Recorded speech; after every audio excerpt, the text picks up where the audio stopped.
तर आता हे संध्याकाळचे 4:30 वाजता आहेत आणि आज मी तुमच्यासोबत माझं इव्हनिंग रुटीनसोबत मला एक कमेंट आली होती मागे की प्रदोष जे काही तुम्ही उपवास करतात प्रदोषचा तर त्याची पूजा जे काही असते त्याचा डिटेल व्हिडिओ बनवा म्हणून. तर तसं तर मी आधी एक व्हिडिओ बनवलेला आहे, पण तरीसुद्धा आज म्हटलं प्रदोष आहे, पूजा करेल मी संध्याकाळी, तर तेही तुमच्यासोबत शेअर करूयात. तर त्यामुळे आजचा व्हिडिओ शेवटपर्यंत नक्की बघा. तर स्वागत आहे सगळ्यांचं आपल्या पुन्हा एका नवीन व्हिडिओमध्ये. तुम्हा सगळ्यांचा आजचा दिवस सकारात्मकतेने भरलेला व आनंददायी असा जाओ अशी साईंचरणी प्रार्थना करते आणि आजची आपल्या व्हिडिओला आपण सुरुवात करूयात. आणि त्यानंतर हे काही भांडी होती जी की आधी दुपारी स्कूलमधून आल्यावर त्याच्यासाठी काहीतरी खायला केलं जातं आणि आज मला उपवास असल्यामुळे माझ्यासाठी 2दा चहा झाला होता म्हणून थोडी चहाची भांडीसुद्धा होती. एरवी चहा वगैरे काही होत नाही, चहा बंदच केलेला आहे, फक्त उपवासाच्या दिवशी गुळाचा काय तो तेवढा घेतला जातो. त्यानंतर आता उन्हाळा असल्यामुळे खूप जास्त हवा सुटते आणि धूळ येते, त्यामुळे घरात तर सगळं दारा खिडक्या आणि पडदे मी असे बंद करून ठेवते दुपारच्या वेळेला. आणि दुसरी गोष्ट अशी की एक कारण हे सुद्धा आहे की एडिटिंग करताना खूप सारा बाहेरचा आवाज येतो, नॉईज येतो, म्हणून मी त्यासाठी सुद्धा सगळं दारा खिडक्या मी बंदच ठेवते. आणि आता संध्याकाळी उघडून घेते त्यांना. त्यानंतर कपडे काढायचे असतात त्यांना मी तिथल्या तिथे जागच्या जागी घड्या करून घेते, कारण असे जर का ते काढून बेडवर मग ते कितीतरी वेळ बेडवर पडून असतात आणि आपण इतर कामांना लागून जातो आणि मग ते इकडे तिकडे पडतात आणि खूप जास्त चुरगडल्यासारखे होतात. कारण आधी त्याच्यावर बेडवर बसतो वगैरे तर ते इकडे तिकडे ढकलले जातात आणि पायही लागतात धुतलेल्या कपड्यांना. म्हणून मी काढतानाच त्यांना घडी करून ठेवते, घड्या घालून ठेवते लागलीच, म्हणजे एक सेपरेट काम असं आपल्या डोक्यात राहत नाही की कपड्यांना घड्या घालायचे कपड्यांना घड्या घालायचे म्हणून. तर ते मी लागलीच करून घेते. आणि आज फार काही कपडे नव्हते, रोजचेच कपडे होते आपले रेग्युलर, कारण कालच मशीन लावलं होतं आणि ज्या दिवशी मशीन लावते त्या दिवशी मी सगळे कपडे जेवढे जमा केलेले असतात तेवढे लावून देते आणि रोजचे जे कपडे असतात तर ते मी हातानेच धुते, त्यामुळे फार काही कपडे नव्हते आज. आणि दुपारच्या वेळेला आधी आज पहिल्यांदा असं निवांत शांत झोपला होता, त्याच्यामागे कारण पण तसंच होतं. त्याच्या डोळ्यांना मला वाटतं त्याला डोळे आलेले खूप जास्त घाण येत होती आणि असे चिपकले होते त्याचे डोळे आणि तो म्हणत होता की खूप खासतायत मम्मी म्हणून. एका शब्दावर तो आज झोपला होता आणि आता 5 वाजत आले तरी तो अजून उठलेला नव्हता. आणि असं मी त्याला रोज किती जरी आग्रह करून सांगते, दणका देऊन सांगते की झोप रे थोडा वेळ, तरी तो झोपत नाही आणि आज एकचदा सांगितल्यावर त्याचाच येऊन झोपला होता.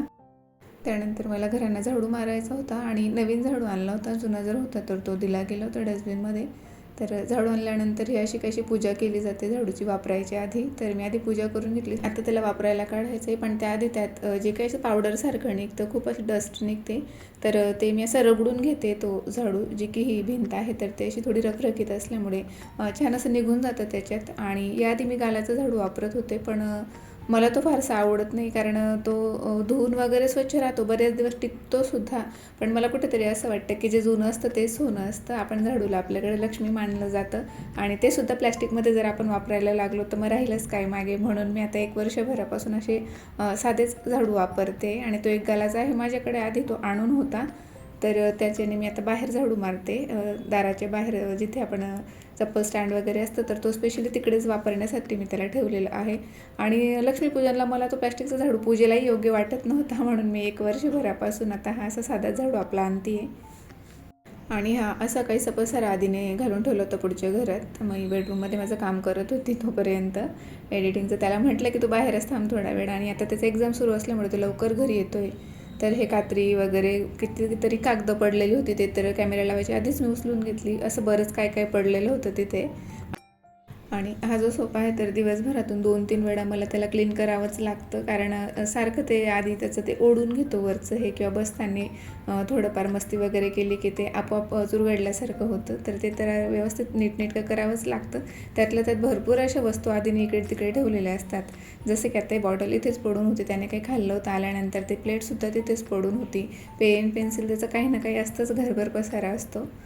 त्यानंतर मग घरांना झाडू मारायला घेतला आणि आता उन्हाळा असल्यामुळे बऱ्याच वेळपर्यंत 6 वाजेपर्यंत 6:30 वाजेपर्यंत आपल्याला ऊन हे दिसतंच, त्यामुळे मी 4:30ला सुरुवात करते माझी संध्याकाळची कामं आवरायला. याआधी 4ला म्हणजे 4ला झाडू वगैरे मारून व्हायचा माझा. आणि हे सिलेंडर तुम्हाला आता इथेच दिसेल, कारण 2 ते 3 दिवस झाले नंबर लावलेला आहे, पण नवीन सिलेंडर भेटलेला नसल्यामुळे हे इथेच काढून ठेवलं आहे आम्ही.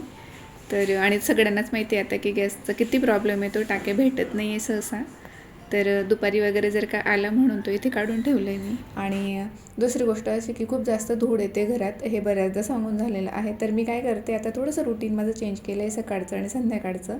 तर सकाळी उठल्यावर सुद्धा जेव्हा मी उठल्यानंतर आपण पहिला झाडू घराला मारतो, तर झाडू मारून झाल्यानंतर लागलीच मी अंघोळीच्या आधीच फरशी पुसून काढते, कारण नंतर मग अंघोळ झाल्यानंतर दुपारी जर का आपण फरशी वगैरे पुसायला घेतली तर खूप घाम येतो, मग त्यामुळे मी अंघोळीच्या आधीच फरशी पुसून घेते. आणि घरही खूप प्रसन्न वाटतं. सकाळ सकाळी एक 6 वाजेपर्यंत माझी घरं पुसून होतात, 6 ते 6:30पर्यंत. तर पुढच्या रुटीनला सुरुवातही खूप छान होते मग, आणि प्रसन्न वाटतं घरात सकाळ सकाळी सगळं क्लीन असलं की. आणि सकाळी एवढ्या लवकर फरशी पुसून होते तर ती संध्याकाळी 4-5 वाजेपर्यंत खराब होतेच. म्हणजे किती जरी आपण दारा खिडक्या सगळं बंद ठेवलं तरी थोडीफार तरी धूळ घरात आलेलीच असते, पायांना कचकच लागतं. आणि त्यातल्या त्यात वर टॉप फ्लोअरला असल्यामुळे दिवसभर ऊन असतं वर, त्यामुळे घरही तापलेलं असतं. तर मग मी काय करते आता, जेव्हापासून खूप जास्त ऊन तापायला लागले तेव्हापासून मी संध्याकाळीसुद्धा घरं झाडून झाल्यानंतर फरशी परत पुन्हा एकदा पुसून घेते.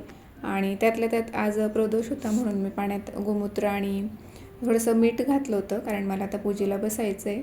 तर हा जो मॉप मी आता नवीन घेतला आहे, तर मला याची एक गोष्ट खूप जास्त आवडली की त्याचा जो शेप आहे पुढचा, तर तो आधी कसं गोल असायचा, तर आता हा त्रिकोणी शेप आहे याला, त्यामुळे काने कोपरे खूप छान असे याच्याने पुसले जातात. इतर वेळेला प्रदोषचा उपवास असतो आणि मला पूजा वगैरे करायची असते, तर मी जिथे पाठ मांडायचे तेवढीच जागा पुसून काढत असते. पण आता गेल्या 15 दिवसांपासून खूप जास्त ऊन तापायला लागले, त्यामुळे मी संध्याकाळी फरशी पुसून काढते, ज्यामुळे खूप गार वाटतं घरात संध्याकाळच्या वेळेला आणि प्रसन्नही वाटतं खूप.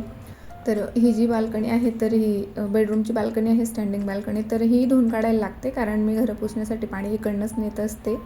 आणि पुढची गॅलरी आहे, तर ती मला धुवायची खरं तर गरज नाही आहे, पण मला ती धुवायला लागते, कारण आता गेल्या काही 2-3 दिवसांपासून आधीला म्हणजे संध्याकाळचं जेवण आपण इथे करूयात बाल्कनीत असं त्याचा हट्ट असतो. तर बऱ्याचदा आम्ही इथे जेवायलाही बसतो आहे आता, त्यामुळे ते स्वच्छ धुवून काढावी लागते.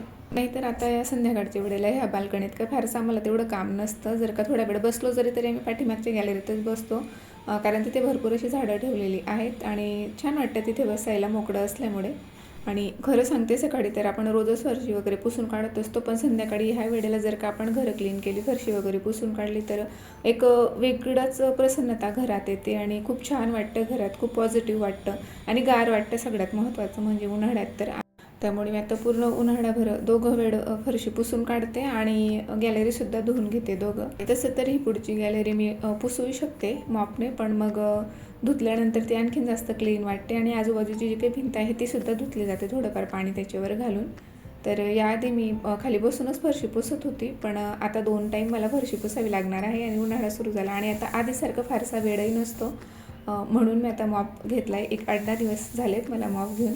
आणि हे जे कृष्णकमळला फुल आलेलं होतं, तर ते आता इकडच्या बाल्कनीतून मला दिसलं. माझं सकाळपासून त्याच्याकडे लक्षच नव्हतं. खूप भारी वाटते. आता पूजेला घ्यायला लागेल वापरायला. तर आता घरं तर माझी सगळी आवरून झाली होती. आता मला आंघोळ करायची होती पूजेसाठी. करतोय रे पहिला डोसा आयुष्याचा. Not bad. तरी बरं चाललाय ना यार, ते मध्ये मध्ये लम्स पडत होते, म्हणजे असं फिरवायला गेलो पटकन करायला लागतं ते, माहिती का. छान केलंय, पण तरी सुद्धा. चटणी आहे का तुला? स्वयंपाकाला थोडं लेट होईल बरं का, खाऊन घ्या आता पोट भरून. मला भूक लागली. याच्यावर जेवढं होईल तेवढं कर. मी करते प्रयत्न लवकर करायचं. करू आता. काढू नको ते नाही, ते त्याचं होईल पूर्ण. इथे मध्ये खूप जाळ ठेवलाय. आणि आज आधीचा क्लासही बुडला होता, कारण तो झोपला होता म्हणून मी त्याला उठवलं नाही. त्याच्या डोळ्यांना असाही त्रास होत होता, तर मी त्याला काही पाठवलं नाही आज क्लासमध्ये.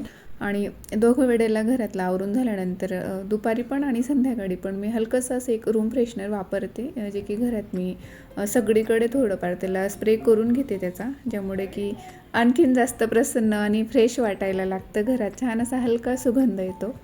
स्वयंपाकाला लेट होणार होतं पूजेसाठी, पूजा असते आधी म्हणून. तर माझ्या डोक्यात तेच होतं की त्याला हे थोडंसं खाऊ घालून देऊ, मग नंतर मी निवांत आवरेल म्हणून. तर आता आधीने डोसे खाल्ले होते, त्यानंतर मी पूजेची मांडणी, आंघोळ केली आणि मग पूजेची मांडणी करून घेते आता इथे. तर सिम्पली काही नाही, आपण जसं एखाद्या पूजेला वगैरे पाठ मांडतो तशाच पद्धतीने मी पाठ मांडून घेतलेला आहे. फक्त एवढं असतं की शक्यतो तुमच्याकडे व्हाईट कपडे असतील तर ते तुम्ही घालू शकता, किंवा मग काळा आणि निळा सोडून कुठल्याही रंगाचे लाईट रंगाचे कपडे तुम्ही घाला. आज मला हाच भेटला तर मी हाच घालून घेतला होता.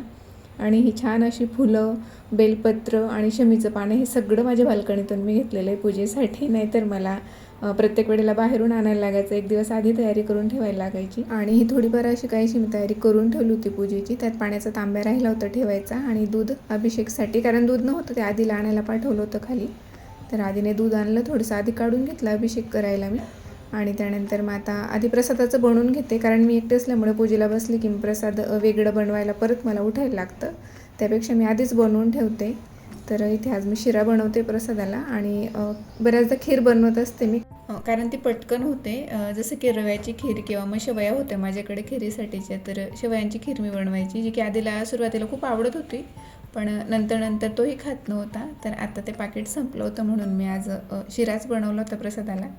आणि प्रदोषच्या पूजेला बसायच्या आधी मी जे काही आपली नित्यपूजा असते रोज संध्याकाळची दिवे वगैरे लावणं, तर ते करून घेते आधी. घरातल्या देवांना दिवा वगैरे लावते, जिथे जिथे आपल्याला आपण नेहमी लावतो ते आणि मग त्यानंतर पूजेला सुरुवात करेल. तर बऱ्याच जणांचे खूप सारे प्रश्न असतात की प्रदोष व्रत खूप कठीण असतं आणि कसं करायचं, काय करायचं, खूप सारे नियम असतात. तर अशाच साध्या सोप्या पद्धतीने सुरुवातीपासून करत आलेले आहे. सुरुवातीला काही वर्ष मी थोडेफार नियम वगैरे जे पुस्तकात दिले होते तसं पाळत होते, जसं की जमिनीवर झोपणं वगैरे आदल्या दिवसापासून. पण आता काही तेवढं शक्य होत नाही, पाळलं जात नाही. ते सुरुवातीला झालं आणि एक 8 ते 10 वर्ष झालेत मला प्रदोषला सुरुवात करून. तर आता मी अशाच पद्धतीने करते, फक्त पाठ काय तो मांडते संध्याकाळी. आणि एखाद्या वेळेस जर का बाहेर कुठे गावी जायचं असेल तर मग ही पूजा आपण सकाळी प्रदोष काळात सुद्धा करू शकतो, जो की सूर्योदयाच्या आधी 20 मिनिटं आपण ती पूजा करू शकतो आणि संध्याकाळी सूर्यास्तानंतर 20 मिनिटं असा प्रदोष काळ असतो, तर तेव्हा ही पूजा आपल्याला करायची असते. आणि याआधी जो मी डिटेल व्हिडिओ बनवला आहे तर त्यात मी सगळ्या व्रतांची माहिती, म्हणजे सगळ्या प्रदोष व्रतांची माहिती दिलेली आहे, जे की वारानुसार येतात. प्रत्येक वाराप्रमाणे त्याचं काय काय महत्त्व आहे तसं मी सांगितलेलं आहे. तर तोही व्हिडिओ तुम्ही नक्की चेक करा, म्हणजे तुम्हाला डिटेल माहिती त्याच्यातून मिळून जाईल. तर इथे मी सगळ्यात आधी तर गणपती बाप्पांना अभिषेक घातला होता, त्यांची पूजा केली आणि त्यानंतर आता मग महादेवाला अभिषेक घालून घेतला. आता पूजा करते आणि माझ्याकडे ही गडती आहे म्हणून मी ठेवते आणि स्पेशली मी ती श्रावण महिन्यासाठी घेतली होती आणि प्रदोषचा उपवास वगैरे मी करते म्हणून मी घेऊन ठेवलेली आहे. तुमच्याकडे असेल तर ठेवा, नाही तर असं जरी ठेवलं तुम्ही पूजा अशी जरी केली साधी सोपी तरी काही हरकत नाही. माझ्याकडे आहे म्हणून मी ती गडती ठेवते आणि थोड्या वेळाने त्यातलं पाणी संपलं की त्याच्यावर जोपर्यंत मी जागी असते तोपर्यंत लक्ष ठेवते रात्रीला. मग नंतर एवढं काही नाही की रात्रभर लक्षच ठेवायला पाहिजे. 1 ते 2 वेळा पाणी टाकायला लागतं त्याच्यात, आपण जागी असतो तोपर्यंत 11 वाजेपर्यंत. त्यानंतर नैवेद्य दाखवला आणि आजच्या दिवशी मी श्रीलीलामृतचा 11वा अध्याय वाचते आणि मग प्रदोषची पोथी वाचत असते. म्हणजे आधी प्रदोषचा अध्याय वाचून घेते, खूप छोटासा अध्याय असतो तो एकाच पानाचा, आणि त्यानंतर मग 11वा अध्याय वाचते.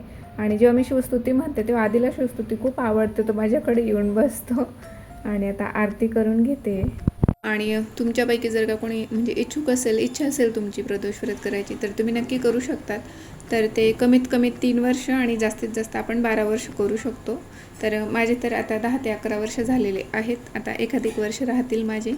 तर अशी साध्या सोप्या पद्धतीने मी प्रदोषची पूजा करत असते आणि असं काहीच डोक्यात ठेवायचं नाही की आपण चुकलो तर काय होईल, याचे परिणाम वगैरे, तसं काही नसतं. देवाभावाचा भुकेला असतो आणि तसंही आपल्यासोबत चांगलं वाईट जे काही घडत असतं तर ते आपल्या कर्मानुसार घडत असतं. देव कधी कुणाचं काही वाईट करत नाही आणि जे काही थोडंफार वाईट घडत असतं, जे काही आपल्या दृष्टीने आपल्याला वाईट वाटतं, तर ते आपल्या चांगल्यासाठीच असतं, पुढे काहीतरी खूप चांगलं घडणारं असतं त्यामुळे. तर जेवणं वगैरे आटपून आम्ही इथे आमच्या घराजवळ असणाऱ्या मंदिरात आलो होतो दर्शनासाठी.